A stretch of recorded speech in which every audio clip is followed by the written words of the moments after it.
Muchas gracias, José Luis Arumí, experto en recursos hídricos de la Universidad de Concepción, académico de la Facultad de Ingeniería Agrícola e investigador principal del Centro de Recursos Hídricos para la Agricultura y la Minería, el CRIAM. Muchas gracias por estar con nosotros y poder responder tantas preguntas que tenemos.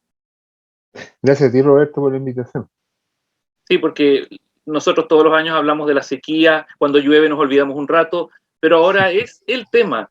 Frente a la situación ya que uno piensa que no se va a acabar nunca, porque ya son como 15 años de crisis hídrica o sequía, ¿estamos abordando bien el tema como país? ¿Nos estamos preocupando a tiempo? ¿Qué está pasando con el rol del Estado, por ejemplo, o el rol de nosotros? La verdad es que uno se siente preocupado porque hemos tenido muchos años de discusiones en que lamentablemente cada 4 años se producen cambios fuertes de políticas de Estado y esto es un poco como esta mitología griega de una persona que dice que viene un problema y nadie la escucha y al final tenemos el problema encima. En el caso de la sequía, nosotros en un momento dado pensábamos que la sequía iba a durar 3 años, 2, 3 años, que era lo normal.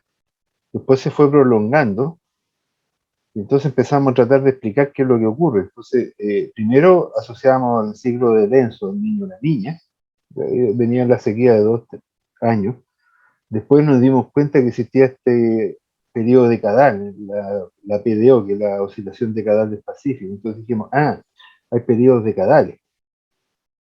Pero la cosa se sigue alargando, ¿no? Y ahora lo último que sabemos es que está esta mancha cálida en el Pacífico que sigue activa, que es la que bloquea el centro, el anticiclón del Pacífico y no permite que ingrese la lluvia a Chile y eso es lo que nos está causando la mega sequía. Entonces, y no tenemos claro cuánto tiempo está durando este efecto o va a durar, porque lamentablemente esta mancha cálida está ubicada en una zona que está entre Nueva Zelanda e Isla de Pascua, donde no vive nadie y no pasaba ningún barco. Entonces no había ningún antecedente. En el caso del niño o la niña, desde hace 500 años los marinos, desde la época del virreinato español, medían la temperatura. Entonces tenemos 500 años de registro y sabemos más o menos bien cómo funciona. Pero este nuevo componente climática es algo totalmente desconocido que gracias a los satélites la conocemos. Entonces hay una tremenda incertidumbre con respecto a cuánto va a durar esta sequía. La reconstrucción climática nos habla de que hay periodos de sequía mucho más extensos, de incluso llegando a muchas décadas. Entonces, a esto, que es lo histórico, hay que sumarle la componente del cambio climático, que también significa una reducción de precipitaciones. Así que es un tema muy preocupante y lo que resulta para uno que ya tiene sus canas y que ya lleva varios años trabajando en este tema, lo que resulta más agobiante es que es la discusión política que se produce cada 4 años, la discusión política que tenemos ahora con la Constitución, que hay mucho atrincheramiento de ideas. Lo que hizo el gobierno anterior está malo, tal ley es nefasta, tal propuesta es una vergüenza. Entonces, no hay una discusión profunda del Estado de Chile, qué vamos a hacer en la situación que estamos. Hay gente que trata a la agricultura como depredadores del medio ambiente. Entonces, esas mismas personas yo me gustaría preguntarle qué desayunaron hoy día, qué almorzaron, de dónde vienen esos productos.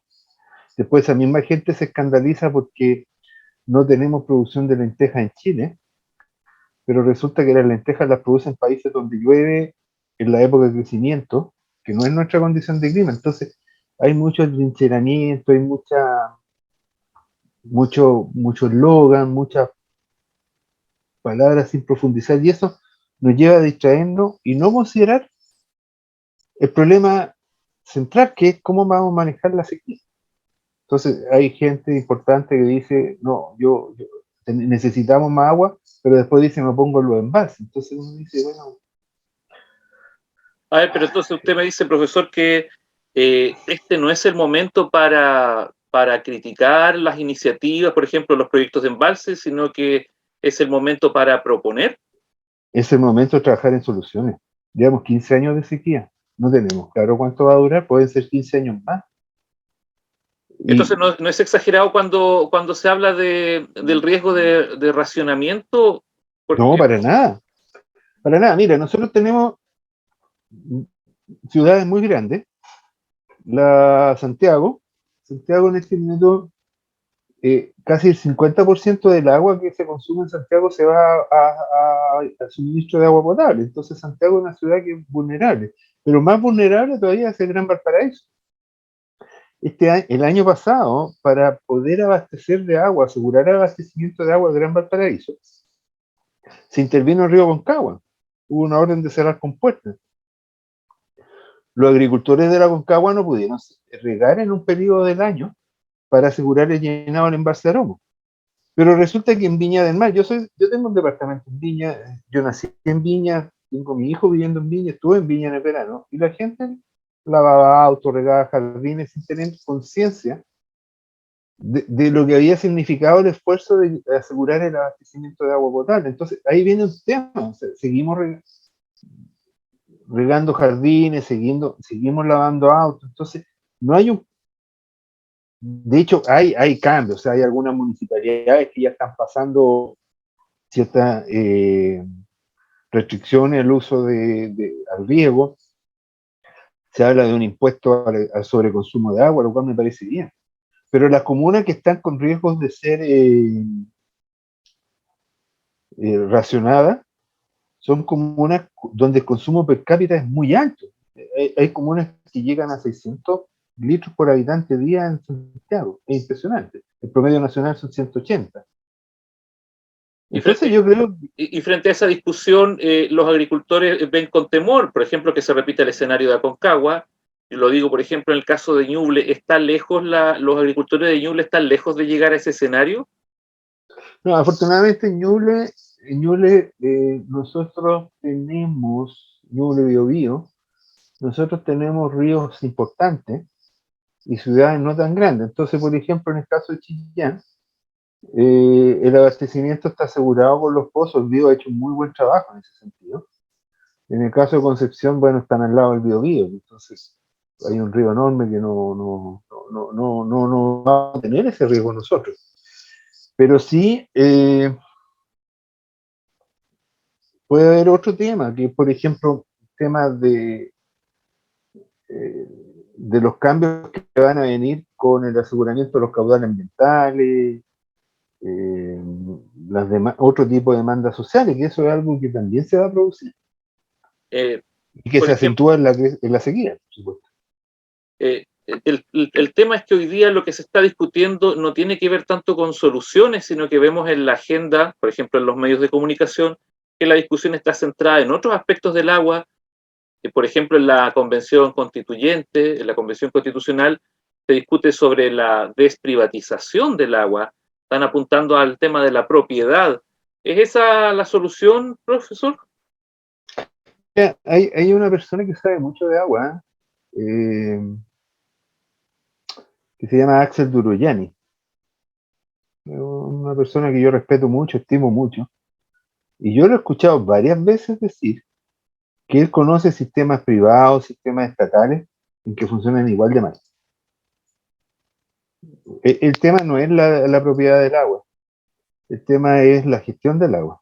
Nosotros tenemos organizaciones de usuarios de agua que hacen una excelente gestión del agua. Yo soy defensor de las organizaciones de usuarios de agua. Hacen una excelente gestión. Una gran cantidad, la mayoría de los conflictos por el agua se resuelven internamente y nadie se entera porque tenemos muy buenas organizaciones de usuarios, juntas de vigilancia, asociaciones de canalistas.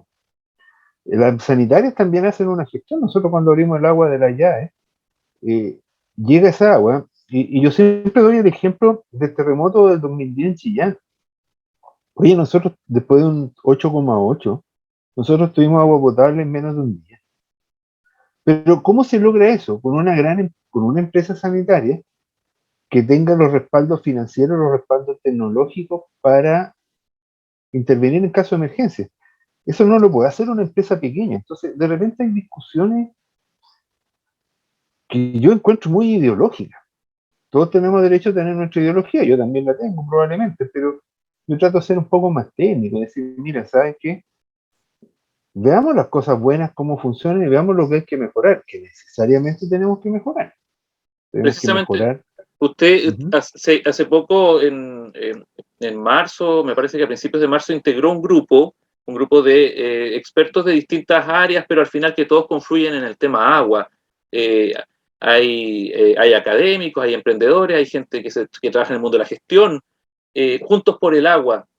Ujú. Ustedes nacen como una forma de intervenir o influir en el debate constitucional. Inicialmente nosotros partimos pensando en el debate constitucional, pero yo creo que esto es importante porque la constitución, la nueva constitución, la futura constitución, va a ser hecha por personas y por lo tanto es casi seguro que vamos a tener que corregir algunos aspectos.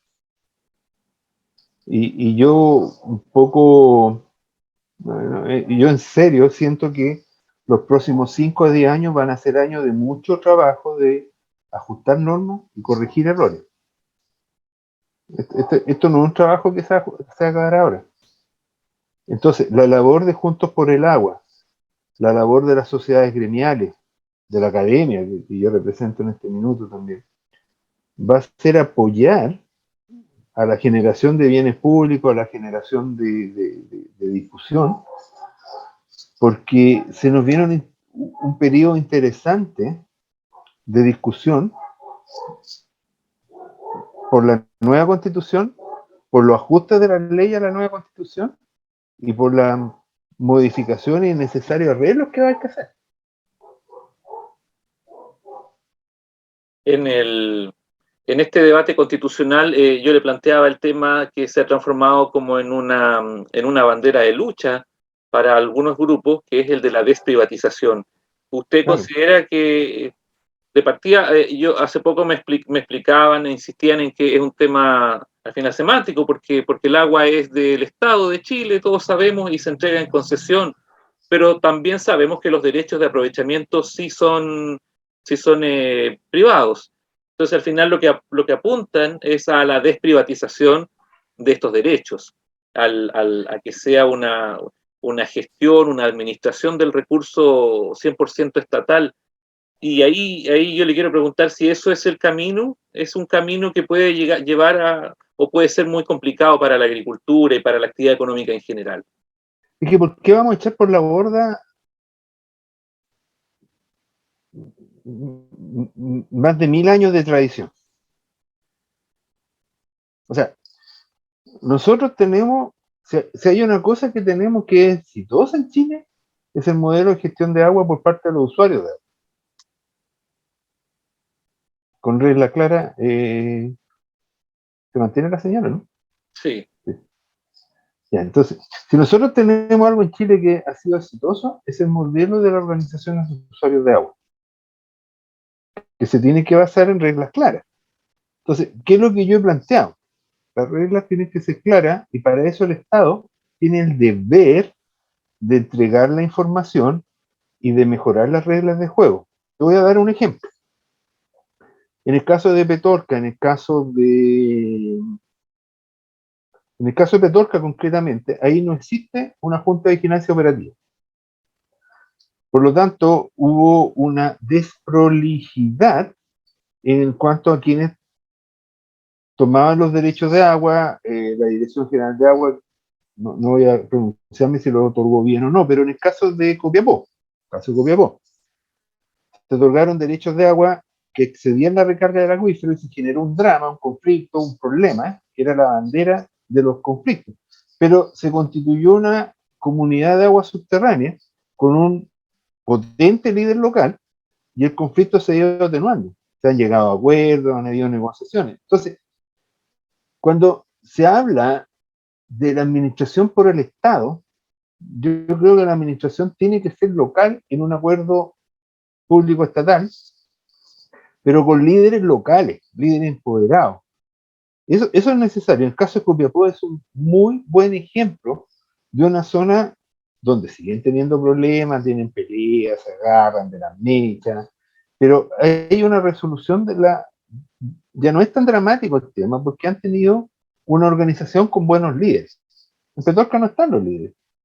En la Laguna Culeo no tenían ninguna organización. Entonces, los conflictos y los problemas empiezan a ocurrir cuando carecemos de una buena organización. Nuevamente, aquí las juntas de vigilancia que trabajan bien son territorios donde no hay muchos conflictos. Entonces, ¿dónde están los conflictos? Con las demandas nuevas, los caudales de preservación ambiental, el paisajismo, la demanda por el turismo. Ahora, ¿por qué ocurre esos conflictos? Porque el Código de Agua no establecía la herramienta para otorgar derechos para esos usos. Entonces, el problema es qué derecho de agua le asignamos a la preservación ambiental, qué derecho de agua le asignamos a los valores culturales, qué derecho de agua le asignamos al turismo. Y ahí está el deber del Estado, que va a ser invertir en investigación, en conocimiento, para poder decir, mire, para mantener el salto en Laja necesitamos 10 metros cúbicos por segundo desde Tucapel. Y así fue posible hacer el acuerdo en Laja. Porque teníamos el dato. Y los datos generan transparencia y confianza. ¿Es ese uno de los grandes problemas, por ejemplo, en el caso de la región de Ñuble, el no poder saber cuál es nuestro, no sé, la cantidad de agua embalsada en la nieve o embalsada en los acuíferos subterráneos para poder hacer una administración? No solamente eso, Roberto. Volvamos a la Laguna Culeo. El balance hídrico que hace actualmente la Dirección General de Agua considera un balance de recarga, un balance de extracciones en base a derechos de agua, pero no considera las demandas de los ecosistemas dependientes de agua subterránea. Esa es una nueva palabra. Yo he estado trabajando con varios tesistas doctorales desarrollando metodología para identificarlo y potenciarlo. Entonces, ahí caemos en un tema de que existen ecosistemas dependientes de agua subterránea, que en términos concretos son vertientes, humedales, que dependen del flujo de agua subterránea. Entonces, ¿qué es lo que pasa cuando la gente está molesta? Es cuando se les seca la laguna, cuando se les seca la vertiente, cuando se les seca el humedal. Acuérdate de la foto del gobernador de la región de Valparaíso, que se hacía famoso, que siempre mostraba que él se bañaba en un río y se le secó el río. Entonces, ahí la discusión no es de que yo tengo derecho y se me entrega el agua. La discusión es que la gente siente que se le secó la vertiente donde se iban a bañar cuando chicos, lo que pasa en Santa Elvira, que se secó el humedal, que se secó la laguna. Entonces, ahí viene el malestar. ¿Y por qué resulta eso? Porque el modelo actual no establecía caudales asociados a esas demandas. Si nosotros logramos establecer caudales asociados a esa demanda, podemos perfeccionar los balances hídricos y podemos trabajar tranquilamente. Y quizás no corresponde a la Junta de Vigilancia, pero sí a algún tipo de organización regional que logremos acuerdos como lo hicimos con la mesa de Laja. Lograr un acuerdo en base a información, generación de transparencia, generación de confianza y poder avanzar. Yo veo que por ahí va el futuro. Entonces, la agricultura en algún minuto va a tener que hacer lo mismo que hicieron los agricultores de Laja, del Laja de Guillín, el Canal Sañalto, que dijeron, mire, saben, nosotros teníamos derechos de agua, pero vamos a entregar parte de esos derechos de agua para mantener el salto en Laja y reducir la conflictividad. Y eso se puede hacer, se puede llegar a acuerdos, pero necesitamos datos, necesitamos información. Y ahí es donde está el deber del Estado. Entonces, Juntos por el Agua hablábamos de los derechos, pero también de los deberes. La necesidad de información, por ejemplo, en el caso de los acuíferos subterráneos, este año el Día Mundial del Agua se enfocó en las aguas subterráneas. Nosotros en Ñuble tenemos miles de familias que están recibiendo agua por camiones aljibe porque en la práctica se les secó el pozo. Claro. Entonces, ¿cuán urgente, cuál es el sentido de urgencia que ve usted en la solución de ese problema y en poder tener una gestión de las aguas subterráneas al final, ¿no? Es bastante importante. En el centro CRIAM, yo trabajo en el Centro de Investigación de Recursos Hídricos para la Agricultura y Minería. Es un centro de investigación dirigido por la Universidad de Concepción. Ahí hemos mantenido una línea de trabajo desde que partimos hace 10 años sobre recarga de aguas subterráneas. Fíjate que ha sido bien afortunado, porque nosotros estamos pasando la peor mega sequía en la historia de nuestro país. Sin embargo, no hemos tenido un desastre social y económico como lo hubiera sido hace 100 años atrás, gracias a la tecnología que nos permite usar la agua subterránea. Las aguas subterráneas son nuestro sobregiro.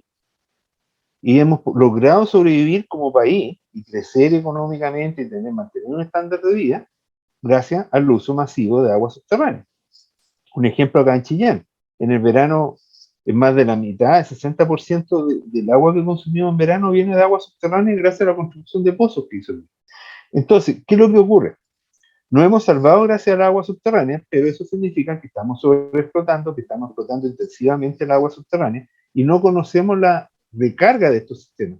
No conocemos dónde se produce la recarga. No conocemos cuánto es la recarga y, y, y a pesar de eso estamos hablando de recarga artificial de agua subterránea. Entonces de repente se ocurren errores como gente que quiere hacer recarga artificial de agua subterránea en zonas donde no es apropiado hacerlo porque no es una zona donde se produce recarga. O quieren recargar en zonas donde es imposible físicamente hacerlo. Entonces, tenemos que conocer mejor, y en ese sentido es importante, y celebro un proyecto que se está iniciando ahora sobre el tema del estudio de los acuíferos aquí en el Itaca, y de esa forma tenemos que llegar. Ahora, resulta que aquí hay ejemplos bien interesantes. La Junta de Vigilancia Río de Guillén tiene un proyecto de recarga de agua subterránea desde hace muchos años. Y si tú miras los datos, porque hay un estudio de la Comisión Nacional de Riego que ahora lo está investigando, pese a la mega sequía, en la zona donde la Junta de Vigilancia de Guillén ha hecho recarga artificial usando los canales de riego, el acuífero ha subido. Pero, por otro lado, tenemos que la Junta, y la Junta de Ñuble también lo está considerando, en una acción de solidaridad con el territorio, utilizan su red de canales para recargar el acuífero, pero después nos falta la administración de ese volumen recargado. Entonces también tenemos que avanzar en administrar las aguas subterráneas. Y es un tremendo desafío. Yo mencioné el caso de Copiapó, por ejemplo, donde hay una administración de aguas subterráneas que ha reducido la conflictividad. Entonces, hay harto que hacer. El Huasco, por ejemplo, es líder en ese aspecto donde han logrado trabajar en conjunto la Junta de Vigilancia con la comunidad de aguas subterráneas y están haciendo cosas interesantes. No salen en la prensa porque justamente no hay conflictos, pero tenemos desafíos interesantes, conocimiento y brecha administrativa que hay que ir avanzando. Hay que avanzar a la gestión local del agua subterránea a través de los gobiernos regionales, los municipios, las comunidades de agua subterránea. Eso en Pero la no hay que práctica, ¿qué tiene que ser cuando usted dice eso? Porque yo me acuerdo que el año pasado el gobernador regional, que es un cargo nuevo, él convocó una mesa del agua, pero eso es un camino para llegar a lo que usted plantea, que sería la gestión regional del agua. Yo creo que los gobiernos regionales tienen un rol importante, pero requieren una secretaría técnica permanente. Se requiere una secretaría técnica con una persona que no sea de primera línea. No puede ser el gobernador que dirija la mesa, porque el gobernador tiene muchas cosas que hacer. Tiene que ser una persona, digamos, con el intendente Toá hubo una mesa regional de riego que funcionó muy bien, y ahí había un funcionario del Ministerio de Agricultura que hacía las veces secretaría técnica, Álvaro Pinochet, y trabajó bastante bien esa mesa, porque ahí teníamos una figura de un funcionario empoderado por el intendente de la época, pero que permitía mantener la secretaría técnica. Ese tema es clave, pero para eso necesitamos financiamiento, necesitamos un cargo y buena voluntad. ¿Mm? ¿Y atribuciones? Claro, claro, por supuesto. La buena voluntad de los actores está. En general la gente, Pero no puede ser que el gobernador o el intendente dirija la mesa. Tiene que haber una persona, un secretario técnico que haga la coordinación y que mantenga la memoria del sistema, y tampoco puede cambiar esto cada 4 años. Esto tiene que estar institucionalizado, independiente del gobierno de turno. Y llamémoslo Secretaría de Cuenca, Secretaría Regional de Agua, Organismo de Cuenca, tienen muchos nombres, pero la estructura es más o menos la misma.